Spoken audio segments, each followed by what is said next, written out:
ಬ್ರೇಕ್ನ ನಂತರ ಬೆಂಗಳೂರು ಮೆಟ್ರೋಗೆ ಸ್ವಾಗತ. ಸಿಎಂ ಮನೆಯಲ್ಲಿ ಹೈಕಮಾಂಡ್ ಎದುರಲ್ಲೇ ಇಷ್ಟೆಲ್ಲ ಹೈಡ್ರಾಮಾ ನಡೆದ ಮೇಲೆ ಈಶ್ವರಪ್ಪ ಟೀಮ್ ಸುಮ್ಮನೆ ಕೂರೋದಕ್ಕೆ ರೆಡಿ ಇರಲಿಲ್ಲ. ಯಡಿಯೂರಪ್ಪ ಈ ಕೂಡಲೇ ರಾಜೀನಾಮೆ ನೀಡಬೇಕು ಅಂತ ವೈದ್ಯ ಶಿಕ್ಷಣ ಸಚಿವ ರಾಮದಾಸ್ ಆಗ್ರಹಿಸಿದ್ರು. ಅಷ್ಟೇ ಅಲ್ಲ, ನಾವು ಕೂಡ 57 ಶಾಸಕರಿದ್ದು ಹೈಕಮಾಂಡ್ ಎದುರು ಬಲ ಪ್ರದರ್ಶನ ಮಾಡೋಕೆ ರೆಡಿ ಅಂದ್ರು. ಇದೇ ವೇಳೆ ಮಾತನಾಡಿದ ಮಾಜಿ ಸಚಿವ ಅರವಿಂದ್ ಲಿಂಬಾವಳಿ, ಯಡಿಯೂರಪ್ಪ ಬೇಷರತ್ ರಾಜೀನಾಮೆ ನೀಡಲಿ ಅಂತ ಆಗ್ರಹಿಸಿದ್ರು. ಇತಿಹಾಸದಲ್ಲಿ ಭಾರತೀಯ ಜನತಾ ಪಕ್ಷದ ಹೈಕಮಾಂಡ್ ತನ್ನದೇ ಆದಂಥ ಶಕ್ತಿಯನ್ನು ಹೊಂದಿದೆ. ಇವತ್ತು ಶಕ್ತಿಯ ಪ್ರಶ್ನೆ ಇಲ್ಲ, ನೈತಿಕತೆಯ ಪ್ರಶ್ನೆ. ಹಾಗಾಗಿ ಯಾತಕ್ಕೋಸ್ಕರ ರಾಜೀನಾಮೆಗೆ ಕೊಡ್ತಾ ಇದ್ದೀವಿ ಅಂತ ಜಗತ್ತು ಗೊತ್ತಿರುವಂಥದ್ದು.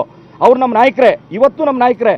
ಆದರೆ ಪ್ರಶ್ನೆ ಇರುವಂಥದ್ದು ಲೋಕಾಯುಕ್ತರಿಂದ ಆಗಿರುವಂತಹ ಒಂದು ತೀರ್ಪಿನ ಪ್ರಕಾರದಲ್ಲಿ ನಾವು ನೈತಿಕತೆಯನ್ನು ಇಟ್ಕೊಂಡು ಹೋಗಬೇಕು ಅನ್ನುವಂಥದ್ದು, ರಾಜೀನಾಮೆ ಕೊಡಬೇಕು ಅನ್ನುವಂಥ ಪ್ರಶ್ನೆ ಇದೆ. ಈಗಾಗಲೇ ಹೇಳಿದೆ, ಕೇಂದ್ರದವರು ಅದಕ್ಕೋಸ್ಕರನೇ ಬಂದಿದ್ದಾರೆ, ಮಾತುಕತೆ ಮಾಡಿದ್ದಾರೆ.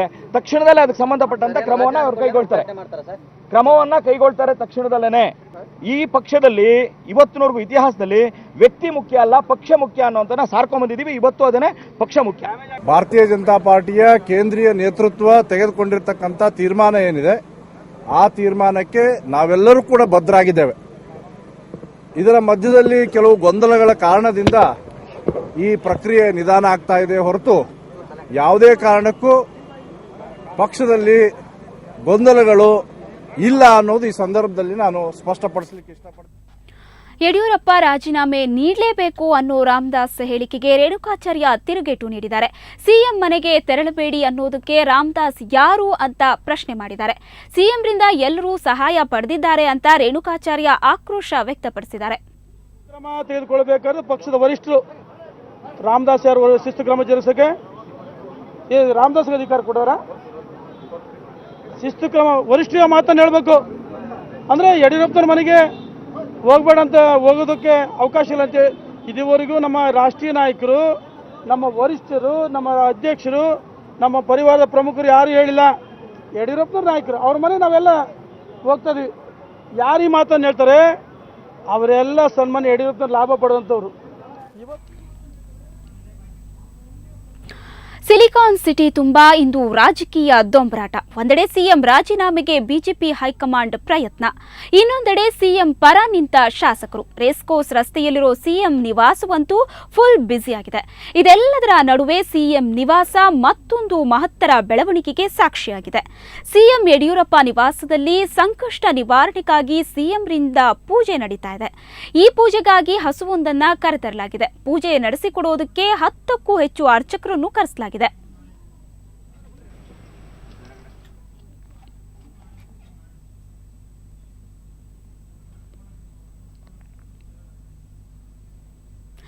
ಬೆಂಗಳೂರಲ್ಲಿ ಅದೆಷ್ಟು ಕಾಮಗಾರಿಗಳು ನಡೀತಲೇ ಇವೆ. ಅವುಗಳಿಂದ ಪ್ರಯೋಜನ ಆಗೋಕೆ ವರ್ಷಗಳೇ ಬೇಕು. ಆದರೆ ಕಾಮಗಾರಿ ಮುಗಿಯೋಷ್ಟೊತ್ತಿಗೆ ಅದೆಷ್ಟೋ ಅನಾಹುತಗಳು ನಡೆದುಬಿಡುತ್ತೆ.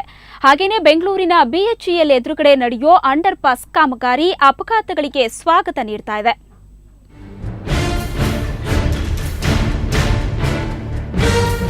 ಬೆಂಗಳೂರಿನ BHEL ಎದುರುಗಡೆ ನಡೆಯುತ್ತಿರೋದೇನೋ ಅಂಡರ್ ಪಾಸ್ ಕಾಮಗಾರಿ.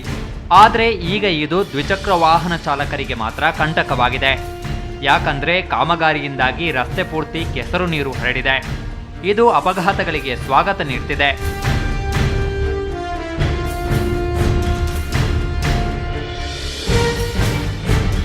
ರಸ್ತೆ ಪೂರ್ತಿ ಕೆಸರು ನೀರು ಹರಡಿರುವ ಕಾರಣ ಹಲವಾರು ದ್ವಿಚಕ್ರ ವಾಹನಗಳು ಸ್ಕಿಡ್ ಆಗಿದ್ದು, 2 ಚಾಲಕರು ತಮ್ಮ ಕೈಕಾಲು ಮುರ್ಕೊಂಡಿದ್ದಾರೆ. ಈ ಕಾಮಗಾರಿ ಪ್ರಭಾವದಿಂದಾಗಿ ಸದ್ಯಕ್ಕೆ ರಾಮಯ್ಯ ಆಸ್ಪತ್ರೆಯಲ್ಲಿ ಚಿಕಿತ್ಸೆ ಪಡೆಯುತ್ತಿದ್ದಾರೆ. ಆ್ಯಕ್ಚುಲಿ ಅವರು ಅಲ್ಲಿ ಅಂಡರ್ ಪಾಸ್ ಮಾಡ್ತಾ ಇರೋ ಹತ್ರದಿಂದ ನೀರು ತೆಗೆದ್ಬಿಟ್ಟು ಆಚೆ ಪಂಪ್ ಮಾಡ್ತಾ ಇದ್ದಾರೆ. ಅಲ್ಲೇನು ಹಳ್ಳದಲ್ಲಿದೆ ಅದೇ ನೀರನ್ನ ಅವ್ರು ಆಚೆ ಪಂಪ್ ಮಾಡ್ತಾ ಇರೋದ್ರಿಂದ ಅದು ನೀರನ್ನ ಅವರು ಬೇರೆ ಕಡೆ ಬಿಡಬೇಕಾಗಿತ್ತು. ಅವ್ರು ಮೈನ್ ರೋಡಿಗೆ ಬಿಡ್ತಾ ಇದ್ದಾರೆ. ಆ ಮಡ್ಡಿ ಏನು ಹಾಕಿದ್ದಾರೆ ಸೈಡಲ್ಲಿ ಅದು ಫುಲ್ ರೋಡಿಗೆ ಬಂದು ಎಲ್ಲ ವೆಹಿಕಲ್ಸ್ ಸ್ಲಿಪ್ ಆಗಿ ಬೀಳ್ತಾ ಇದ್ದಾರೆ. ಅಪಘಾತಗಳ ಬಗ್ಗೆ ನೀರು ಸರಬರಾಜಿನ ಅಭಿಯಂತರರಲ್ಲಿ ಪ್ರಶ್ನಿಸಿದ್ರೆ ಅವರಿಂದ ಬಂದ ಉತ್ತರ ನಿಜಕ್ಕೂ ನಗು ತರಿಸುವಂಥದ್ದು. ಕಾಮಗಾರಿ ನಡೆಯುವ ಸಂದರ್ಭದಲ್ಲಿ ಯಾವುದೇ ಬ್ಯಾರಿಕೇಡ್ಗಳನ್ನು ಬಳಸದೆ ಮುಂಜಾಗ್ರತಾ ಕ್ರಮಗಳನ್ನು ಅನುಸರಿಸದೆ ಹೋದರೂ ಸವಾರರ ಮೇಲೆ ಗೂಬೆ ಕೂರಿಸಿದ್ದಾರೆ. We have taken all care. ಹೋಗೋರು ಸೈಮಲ್ಟೇನಿಯಸ್ ಆಗಿ ಅವರು riders they should little bit care ತಗೊಂಡಿದ್ರೆ it has not been happened. ಆಮೇಲೆ ಸರೋಗೋಯ್ತು ನೋಡಿ. ನಾವು ಇನ್ಸ್ಟ್ರಕ್ಷನ್ಸ್ ಕೊಟ್ವಿ, they are going very smoothly. ನಾವು ಮಾರ್ನಿಂಗಲ್ಲಿ ಅದ್ಯಾವ ಇದರಲ್ಲಿ ಹೋಗ್ತಾರೋ ಅದು ಇದಾಗೋಗ್ಬಿಟ್ಟಿದೆ. ಯಾವುದೇ ಕಾಮಗಾರಿ ನಡೆಯಲಿ ಅದು ಸಾರ್ವಜನಿಕರಿಗೆ ಅಪಾಯ ತರದಂತೆ ಮಾಡಿದರೆ ಉತ್ತಮ. ಇದನ್ನ ಬಿಬಿಎಂಪಿ ಚೆನ್ನಾಗಿ ಅರಿತು ಕೆಲಸ ನಿರ್ವಹಿಸಿದ್ರೆ ಇಂತಹ ಅವಘಡಗಳು ನಡೆಯುವುದು ತಪ್ಪಬಹುದು. ಶ್ರೇಯಸ್ ಶೆಟ್ಟಿ, ಸುವರ್ಣ ನ್ಯೂಸ್ 24/7 ಬೆಂಗಳೂರು. ಕರ್ನಾಟಕದಲ್ಲಿ ಚಿನ್ನದ ದರ ಇವತ್ತು ಎಷ್ಟಿತ್ತು ಅಂತ ನೋಡೋಣ.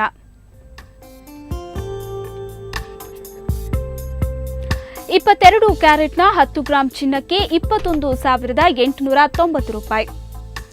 24 ಕ್ಯಾರೆಟ್ನ 10 ಗ್ರಾಂ ಚಿನ್ನಕ್ಕೆ 23,890 ರೂಪಾಯಿ.